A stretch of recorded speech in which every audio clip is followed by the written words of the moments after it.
Ja tere kõigile, tere kõik imelised hinged. Nii et ma ootan natukene, kas oled ka tulnud seda laivi vaatama. Täna meil siis küsimused ja vastused. Et ma nii kaua otsin siit meie grupist üles need küsimused, mis on tulnud ja hakkame aga vastama. Nii. Kui kuuled mind, ütle mulle tere.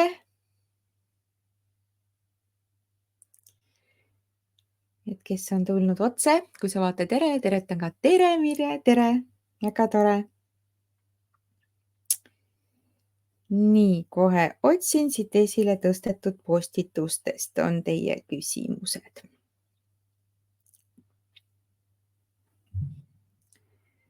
Nii, keegi on veel liitunud, tere, tere, ootame. Ja kui sul tekib ka nüüd küsimusi siin selle laivi käigus, siis loomulikult võid panna ka siia kommentaaridesse. Või kui sul tekib hiljem küsimus, võid panna ka kommentaaridesse, siis ma vastan lihtsalt kirjalikult või siis juba järgmine kuu, et kui teeme ka küsimusi-vastusi, kui on soovijaid. Nii, esimene küsimus, mis meil tuli, oli, et kuidas tõsta enda vibratsiooni. Enda vibratsiooni on tegelikult hetkeliselt päris lihtne tõsta. Selleks on siis vaja teha teatud tegevusi ehk siis panna meie energia kiiremini liikuma, et kanal liikuma, ütleme nii. Kõige kiirem on siis selleks teha, tantsida, hüpata, laulda, teha midagi endale meeldivat, kas või juua sooja teed, et mis on see, mis sulle meeldib, see kohe tõstab sinu vibratsiooni.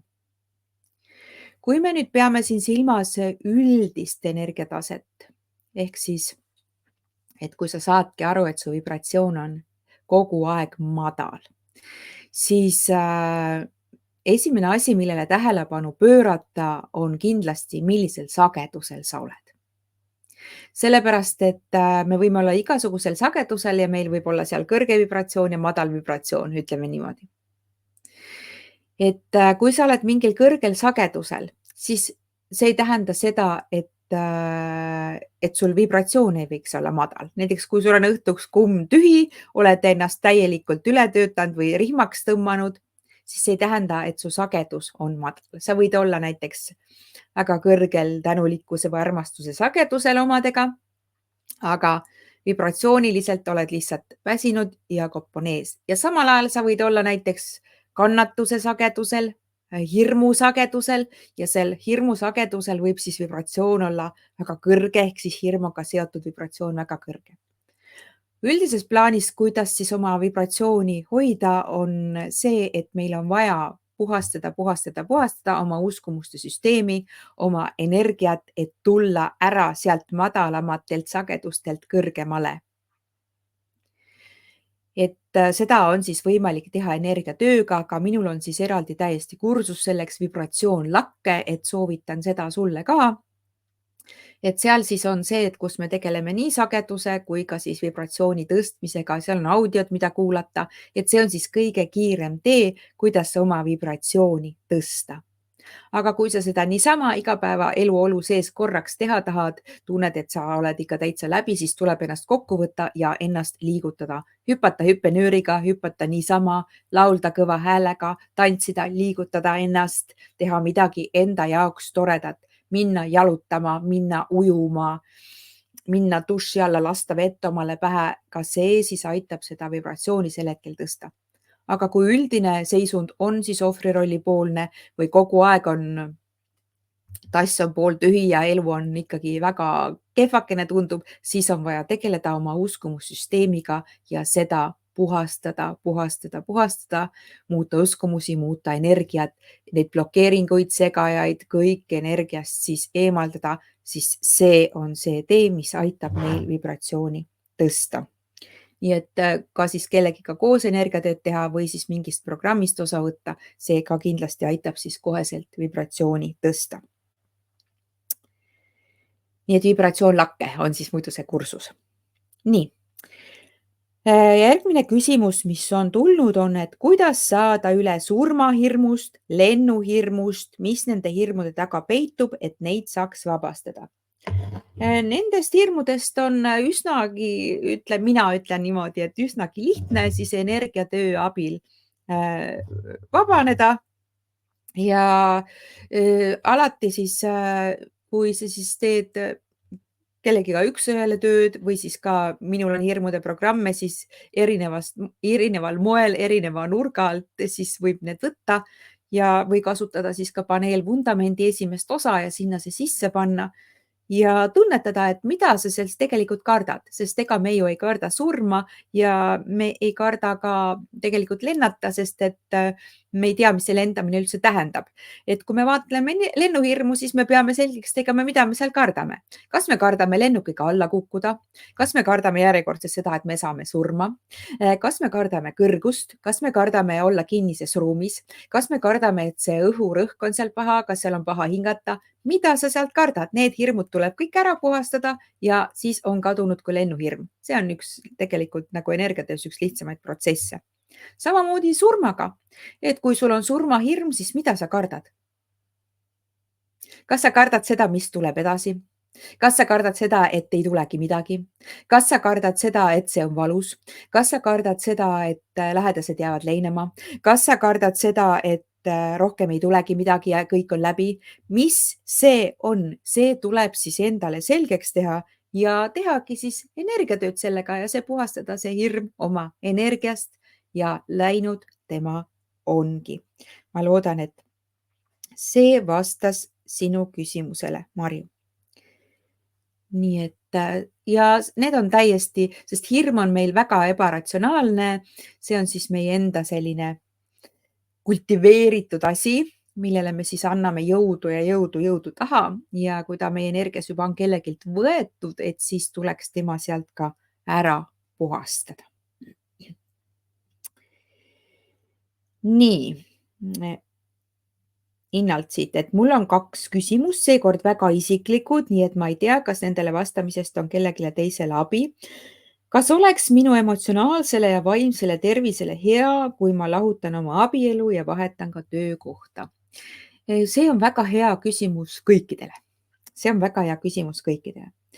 Esimene asi, mida siin siis mõelda, et kuidas sina tunned ennast seal abielus?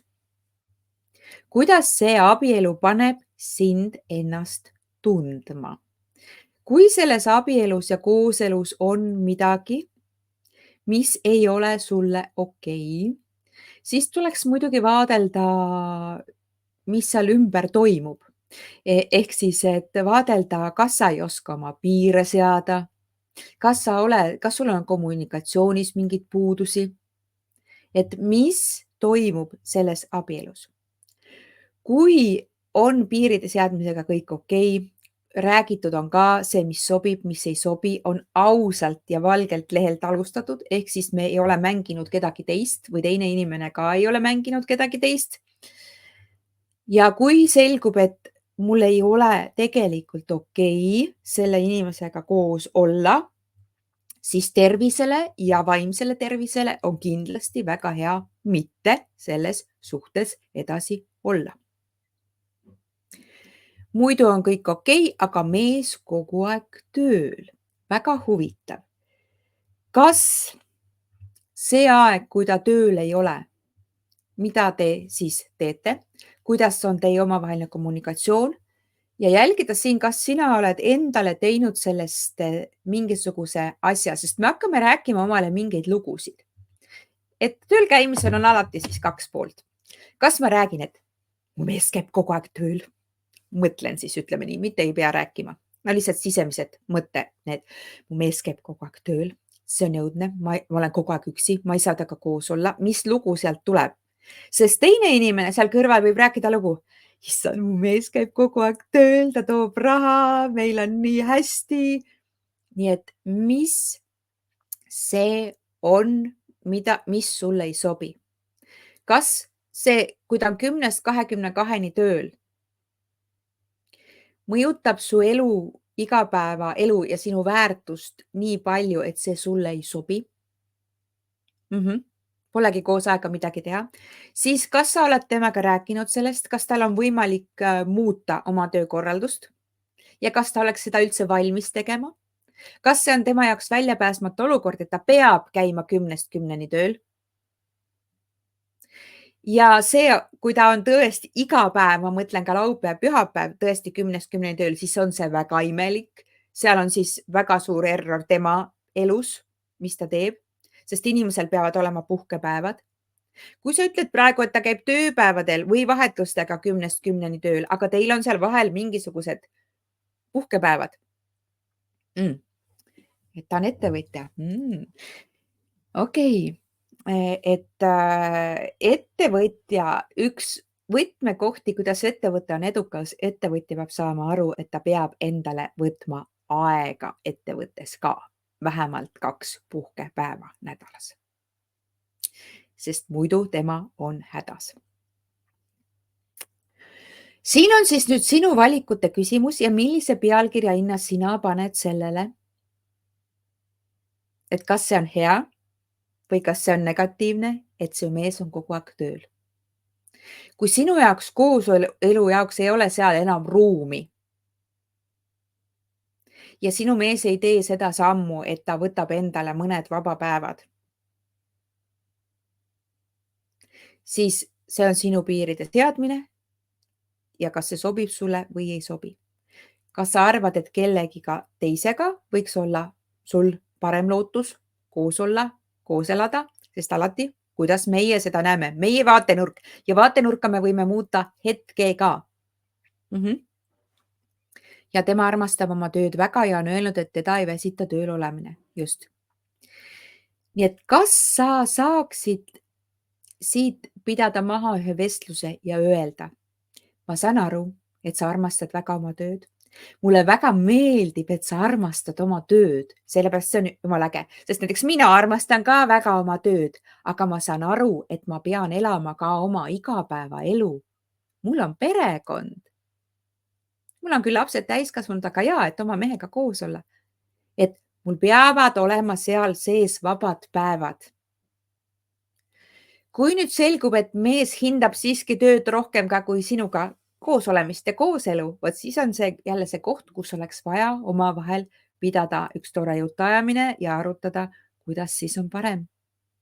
Et kui üks osapool on abielus oma tööga ja teine osapool kannatab, siis võib-olla on tõesti targem, kui minna oma teed. Sellepärast, et jälgida ka, kas on võimalik muuta seda vaatenurka tõepoolest hinna sul. Et see on nii äge, et talle töö meeldib, et ta nii palju tööl käib. Aga kui sina tunned seal ise puudust millegi osas ja kui see on tõesti 7 päeva nädalas, siis on vaja pidada maha oma üks suurem jutuajamine, sest see muidu ei ole okei, sest suhtes on ikka 2 osapoolt. Aga seda nüüd nõuda jah, et inimene päris oma tööst loobub. Lihtsalt küsimus on selles, kas ta on valmis minema ka kompromissile, et ta saab aru, et teil on kas või üks dating päev nädalas. Või lepitegi kokku, et käite korra nädalas date'il. Kui minul on olnud näiteks abikaasaga väga-väga kiired tööajad, siis meie vähemalt korra nädalas käime kas lõunal, kus me saame rääkida oma asjadest, plaanidest, pereasjadest, mõtetest, kõigest või siis teeme õhtusöögi ja vähemalt korra nädalas me istume maha ja suhtleme aktiivselt omavahel. See on oluline, et seda proovi kindlasti luua ja kõik ka, kellel on selline samasugune olukord, siis looge võimalus suhtlemiseks. Just. Nii et Inna, siin on see koht, kus on vaja teha suu lahti ja öelda, et muud moodi ei saa. Sina. Sest see ongi ja see ei peagi olema see üks päev, et terve päev, see piisab, kui sa mõned tunnid te veedate koos ja te aktiivselt omavahel suhtlete. Just. Et peaasi on see, et teil on omavaheline kommunikatsioon, et see on väga-väga-väga oluline suhtes. Aga kui teisele osapoolele ei ole see tähtis, siis tulebki siit vaadata, kas tema väärtused kattuvad sinu väärtustega. Sest kui inimestel on erinevad väärtused, siis ongi väga raske siit seda kompromissi leida. Nii et lihtsalt tuleb väga tugevasti kommunikeerida. Ja ikka siin on alus see, et kuidas teil omavahel suhtlemine on, et kuidas te omavahel teineteist tunnetate, kas te tahate koos olla, sellepärast kui te tahate koos olla, siis muu on juba piiride seadmine ja arutelu küsimus. Aga kui ei taha, siis on targem minna lahku ja oma teed minna. Ja vahetan ka töökohta samamoodi. Kas sa oled oma töökohas rahulolev? Kui ei ole oma töökohas rahulolev, mis on seal see, mis teeb sind rahulolematuks? Võib-olla meil muidugi see, et jällegi, mis pealkirja me sellele paneme, kus me töötame? Mis meile seal meeldib, mis meile seal ei meeldi? Kas me hakkame endal keerutama mingit lugu, et mul on seal raske või minuga käitutakse kuidagi või see ei sobi või see ei sobi või see ei sobi? Mis on need head asjad, mis seal on? Kas või panna omale paberile, mis on need head asjad selles töökohas ja mis on see, mis mulle kohe üldse mitte ei sobi. Kui need asjad, mis kohe mulle üldse mitte ei sobi, domineerivad, pluss need häirivad minu närvisüsteemi, siis tasuks kindlasti kaaluda töökoha vahetust, sest tööga me ei ole laulatatud. Meil on alati võimalus elus teha seda, mis meile meeldib rohkem. Ja kui sa oled teadlik juba sellest, mida sulle rohkem meeldiks teha, kui see, mida sa teed seal töökohas, siis me peaksime seadma sammud sinnapoole, kus meil on võimalik teha seda, mida me tahame teha rohkem. Nii et kuidas on sinu linna praegu? Kas sa saad öelda ja kommenteerida, mis sulle selles töökohas ei meeldi? Ma saan aru, et sa oled ikkagi koos oma tütrega, kas mul on õigus?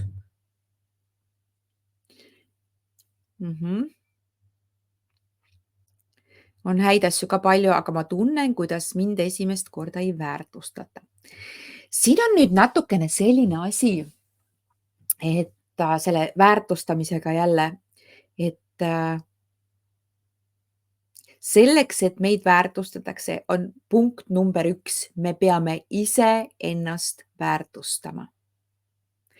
Ja kust on sisse ujunud see tunne, et sind ei väärtustata, milles see väljendub?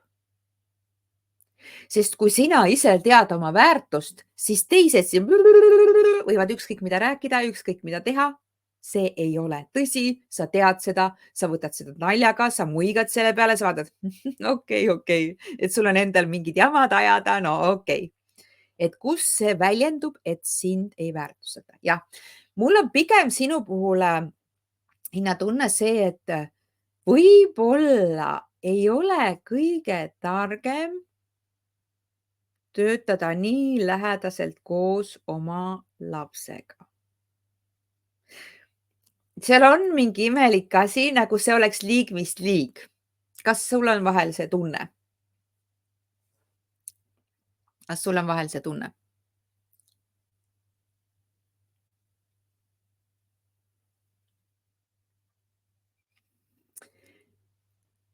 Et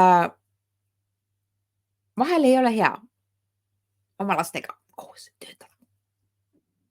Et hoida paremaid suhteid. Et suhelda nendega jah, niimoodi distantsilt ja mõnusalt nagu ema tütrega, tütar emaga. See on natuke sama rida see, et miks ei ole hea, kui mitu põlvkonda elab ühe katuse all. Et teate seda, et oma vanemate või vanavanematega ei ole alati kõige toredam koos elada, sest me oleme individuaalsed inimesed ja ka midagi ei ole teha, me toome ka ärisse sisse ikkagi selle ema ja tütre dünaamika. Ja see ei pruugi olla, sest seal hakkab mängima juba see rolli, et ma olen su ema, sa oled mu tütar või ma olen su tütar, sa oled mu ema. et seal võivad natukene energiat hakata põrkuma, kui ei ole nüüd tehtud väga puhtaks see ema ja tütre vaheline ühendus. Ma väga muide soovitan sulle seda programmi Ema ja lapse ühenduse tervendamine. Et see võiks aidata siis suuri tulemusi seal tuua. Nii et jah, ma kardan, et meie teised suhted lähevad jahtuks just nimelt. Ja siin oleks vaja siis teha korrektiivid, kas see teie omavaheline kommunikatsioon ja suhtlus on täiesti puhtaks löödud, ehk see ühendus, mis teil on, sest sellest ei saa üle ega ümber. Ta on sinu laps ja sina oled tema ema. Ja seal on võib-olla rohkem nagu sa tunned ennast puudutatult, kui ta teeb midagi või ütleb midagi, kui tema on ülemus ja sina oled nüüd järsku alluv, kui sina oled tegelikult olnud nagu kogu aeg ülemus, tema on olnud alluv ehk sinu laps. Et vaata natukene seda poolt, et kui see ikkagi on häiriv, siis mina ikkagi valiksin teise töökoha, kui muud moodi ei saa. Et kui see ühendus sealt järgi ei anna. Sellepärast, et see on teine dünaamika, kui töötada täiesti teises firmas. Ja loomulikult on kõige ebamugavam tunne see, kui sa hakkad näiteks tundma, et issand, mu laps ei väärtusta mind. Et kusagilt see siis tuleb, mis ei pruugi üldse kusjuures tõsi olla. See on lihtsalt teie omavahelised energiat hakkavad mängima ja sinul tuleb see tunne kusagilt alateadvusest, millel ei pruugi olla siis mitte mingisugust tõepõhja all.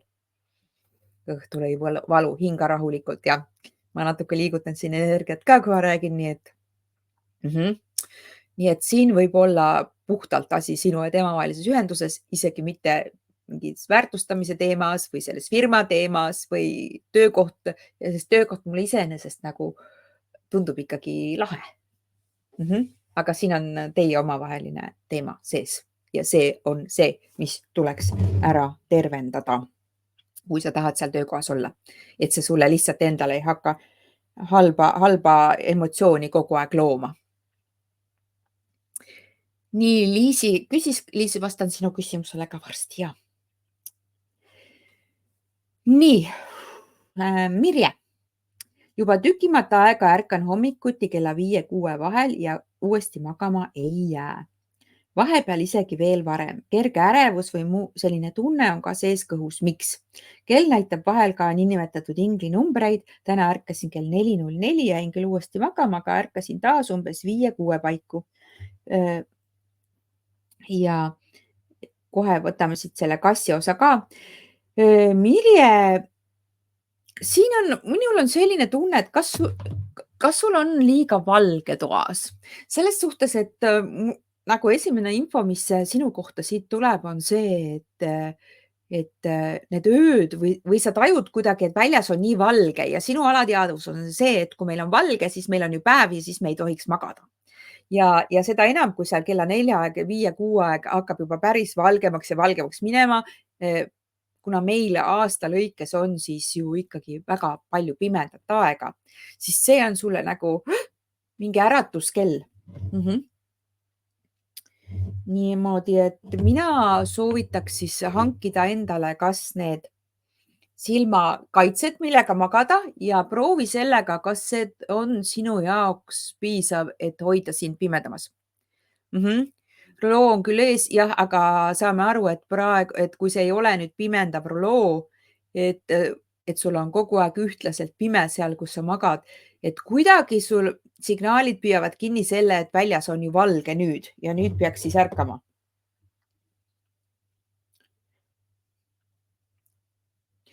Ja mingisugune suvega seotud ärevus, suvine ärevus tuleb sealt. Et tunneta endal seda, et mida suvi või kuidas sa suve üldse näed, kas see on üldse ärevus, et võib-olla ärevusel ja elevusel on hästi pisike vahe. Kas see võib olla, et sul on üldse elevus, et suvi, juuni, jaanipäev, valge, midagi helget, midagi valget. Nii et tunneta seda poolt.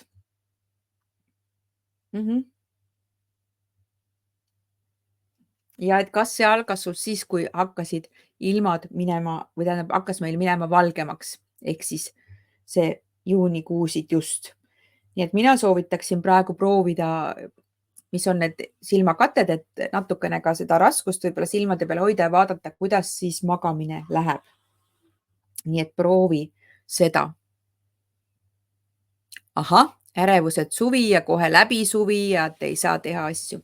Okei, just, et see on ka siis see märk ja selge märk sellest, et sa ei püsi hetkes ehk sa ei hinda seda kõrgelt, mis sul praegu on.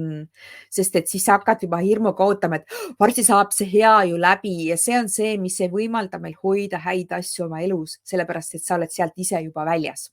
Sa ei naudigi seda, mis on, sest praegu ongi suvi, praegu ongi valge, praegu ongi mõnus, saab igasuguseid asju teha, paljajalgu õue minna.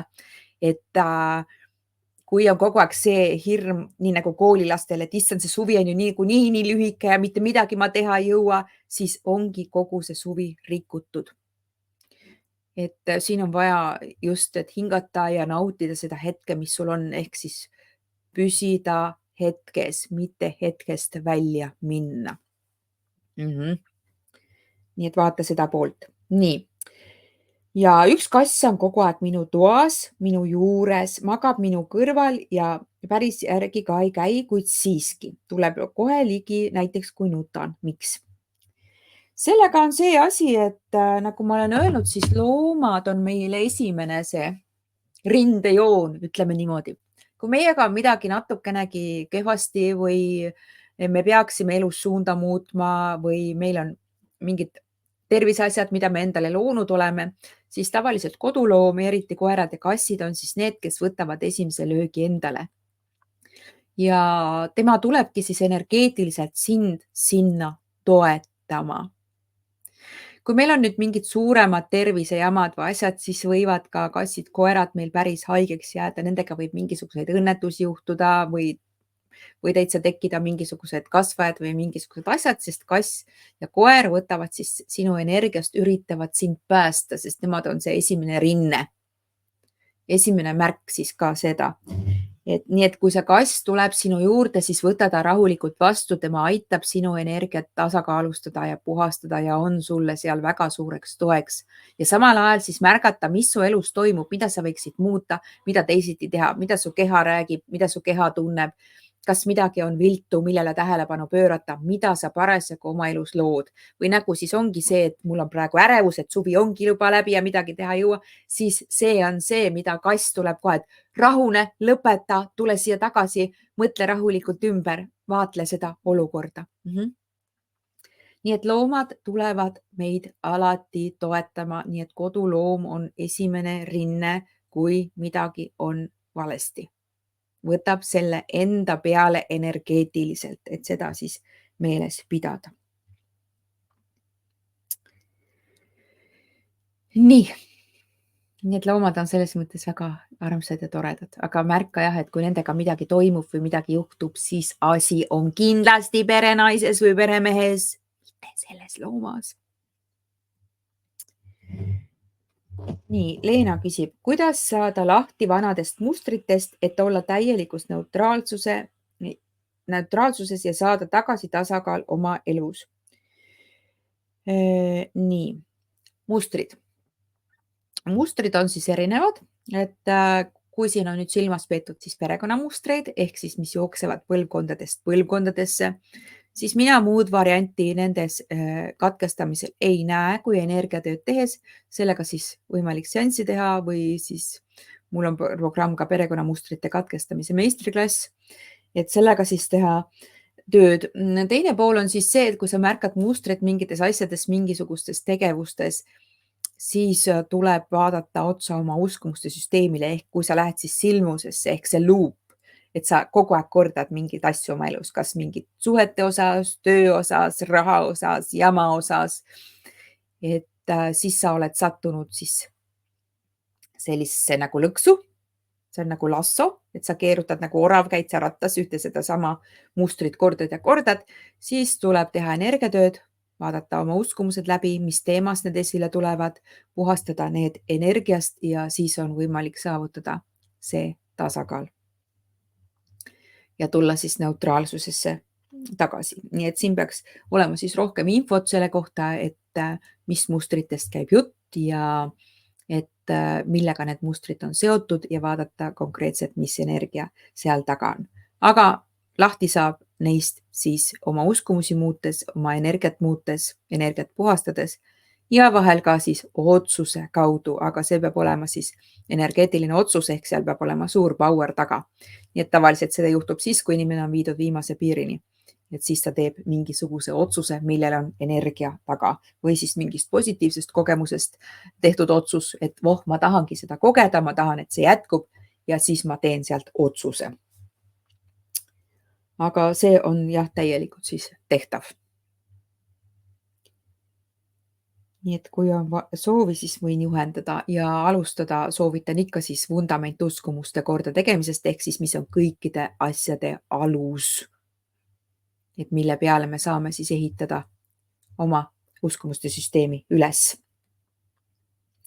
Uskumused on siis meie tõekspidamised, arusaamad, meie vääramatu tõde, mis on meie süsteemis sisse kodeeritud. Ja mida on sealt võimalik siis muuta, ümber kodeerida, puhastada, ümber programmeerida. Nii. Mis võiks olla selle taga, kui ei suuda üksi olles täielikus rahus süüa? Ehk siis kogu aeg on kiusatus endale söömise ajaks mingi meelelahutus juurde tekitada. Teleri ees küll ei söö, aga mõned podcasti või video paneks telefonist mängima küll. Kui seda taustaks ei ole, siis ma olen söömise ajal närviline ja tundub, et kiirustan liialt, et saaks jälle midagi toimetama minna. Abiks on ka teiste seltskond, sest siis olen rahulik ja olen märganud, et enamasti sööngi teistest aeglasemalt, aga toiduga kahekesi jäädes on kuidagi raske. Ja üks suund, mida siin kindlasti vaadata, Terje, on harjumus. Et harjumust on vaja siis muuta. See on kindlasti vaja ära teha. Teine asi, mis siit kohe väga selgelt välja paistab, on see, et kui sina oled üksi, siis sa tahad hetkest välja minna. Ja kui sa lähed hetkest välja, siis sa lähed haavatud meesenergiasse. Ja siin on jälle see, kui sa kirjeldad just nimelt seda, et kui ma söön, siis ma juba mõtlen, mida ma peaks toimetama, mida peaks tegema, midagi muud.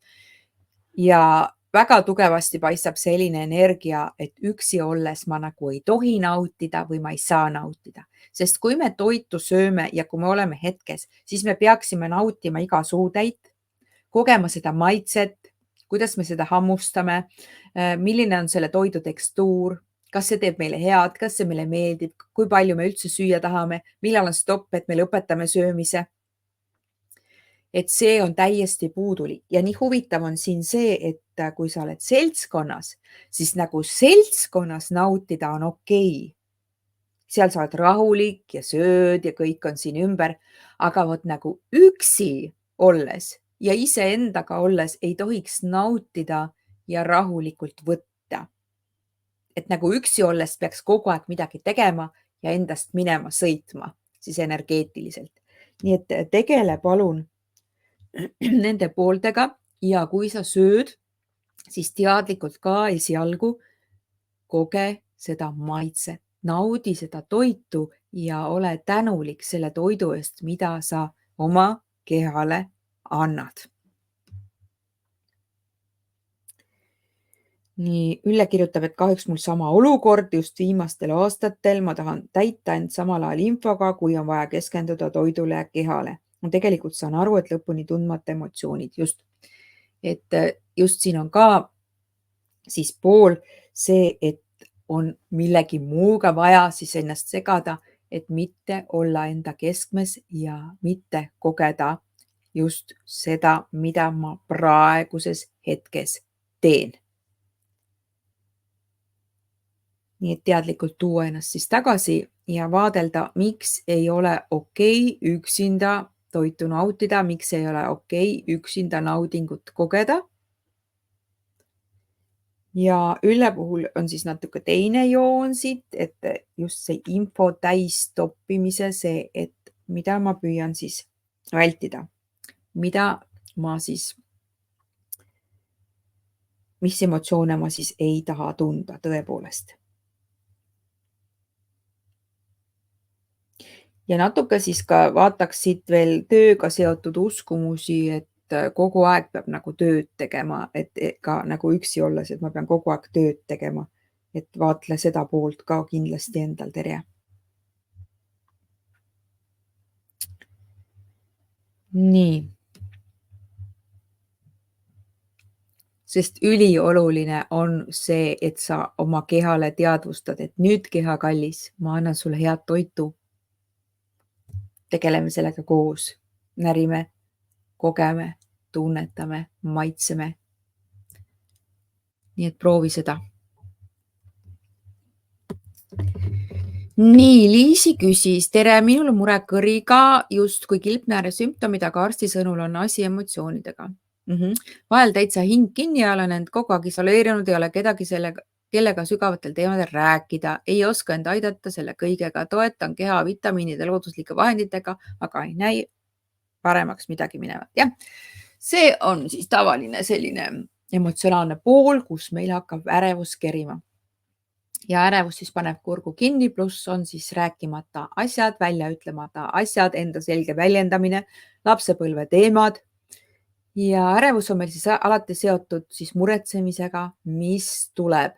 Nii et vaadelda endal just seda poolt, mille pärast sa pidevalt muretsed, mis on need hirmud, mis siis tulevad, mis domineerivad ja nende hirmudega oleks siis vaja tegeleda.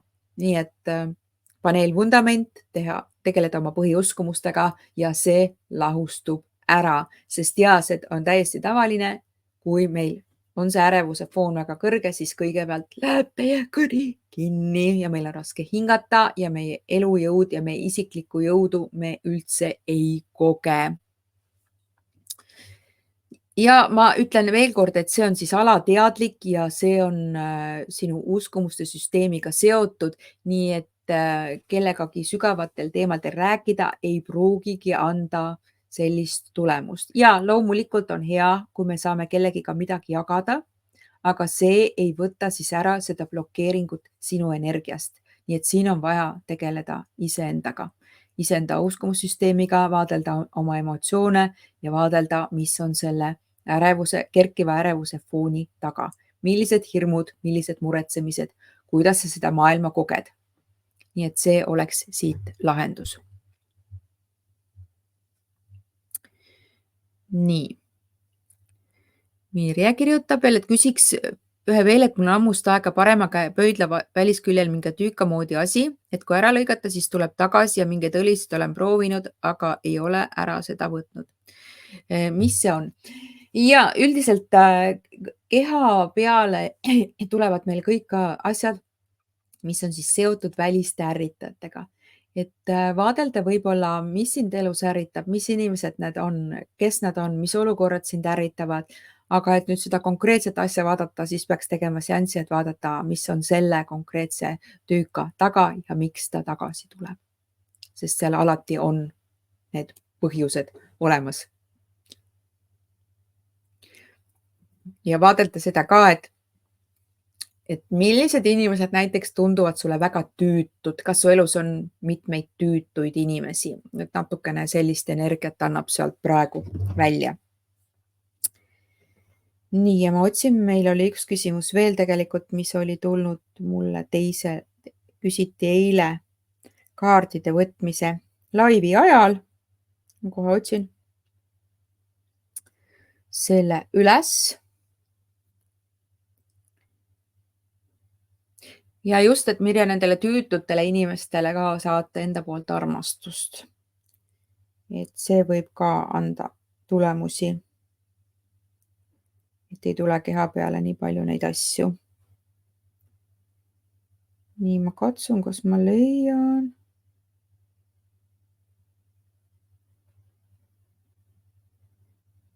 Nii.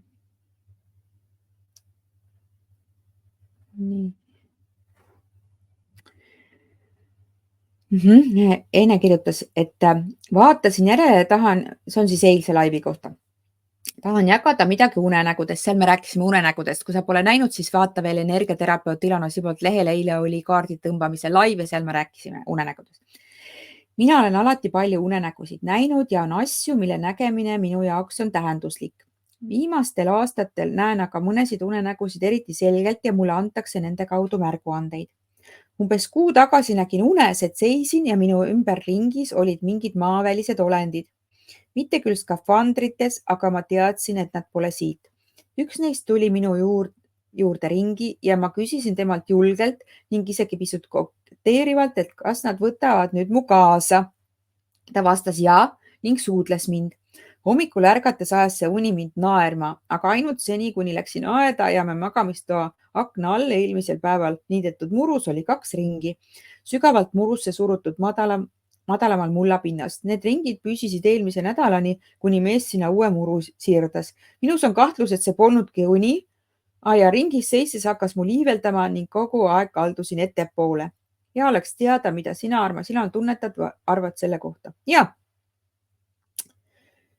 Ja, igasugused välised olendid tihtipeale, kui sa oled ülitundlik inimene ja sul on tundled püsti, absoluutselt, või kui sa oma energiat väga hästi ei juhi või ei kaitse, siis nemad võivad tulla sind külastama. Nemad võivad sind kaasa võtta, sind tagasi tuua, sa võid teha igasuguseid astraalrännakuid. Ja see võib olla täiesti reaalne kogemus, selline energiasse sekkumine. Selliste sekkumiste puhul on muidugi see, et mina soovitaks pärast seda teha kindlasti korraliku energiapuhastuse kellegi poolt, kes seda oskab sulle teha, sellepärast et tihtipeale jäävad siis igasugused jäägid sinu energiasse sellistest kogemustest. Ja see võib hakata natukene häirima meie kogu energiat, ütleme niimoodi, või neid blokeeringuid. Nii et tunneta ise seda kogemust, kuidas see sul oli, sest sellised asjad võivad ka korduma hakata. Ja ma soovitan siis väga oma energiajuhtimist teha korralikult, kui sa seda programmi ei ole läbinud, sest see on oluline panna piirid paika, kes võib siseneda unedes, unenägude kaudu meie magamise ajal, meie süsteemi ja kes mitte. Nii et palun jälgi seda. Ja kui sul ei ole oma energiajuhtimise programmi, siis jälgi, sest et jaanipäeva pakkumine tuleb mul täitsa uutele inimestele, kes on siis vähe energiatööd teinud või minuga ei ole üldse energiatööd teinud, et siis mul tuleb selline tore pakett, nii et ole valvel, et reedel ma sellest rohkem räägin, et siis saad sellest rohkem teada. Nii, kas on veel küsimusi? Kui ei ole, et siis täna oli selline küsimuste-vastuste live. Ma loodan, et sa leiad siit midagi endale, isegi kui sinu küsimust ei olnud. Et ma katsun siis vastata nii üldiselt kui võimalik. Kui sa tahad täpsemaid vastuseid, et ma päris loen su energiat, siis on mul selline asi nagu mentorlusprogramm, mis tähendab siis seda, kus me räägime, sina räägid oma asjadest ja samal ajal, kui mina sinuga räägin, siis ma puhastan sinu energiat ja loen su energiat ja ütlen, mis sealt paistab ja annan soovitusi, mis siis teha. Ja niimoodi see koostöö on siis natuke teistmoodi kui tavaline mentorlus siis, et samal ajal käib siis suur energiapuhastuse programm ka seal taga. Nii et kui see sind huvitab, siis anna ka märku ja võime teha koostööd. Ja kui on huvilisi, et siis võime järgmisel kuul jälle teha küsimused-vastused, et anna lihtsalt märku, et kas sul võiks selle vastu huvi olla. Ma hea meelega räägin teiega juttu. Ja soovin teile siis ilusat saabuvat jaaniõhtut. Nautige ja näeme jälle reede. Ma siis korra ilmselt tulen veel laivi teiega juttu puhuma pakkumiste teemal. Nii et olge tublid. Tšau!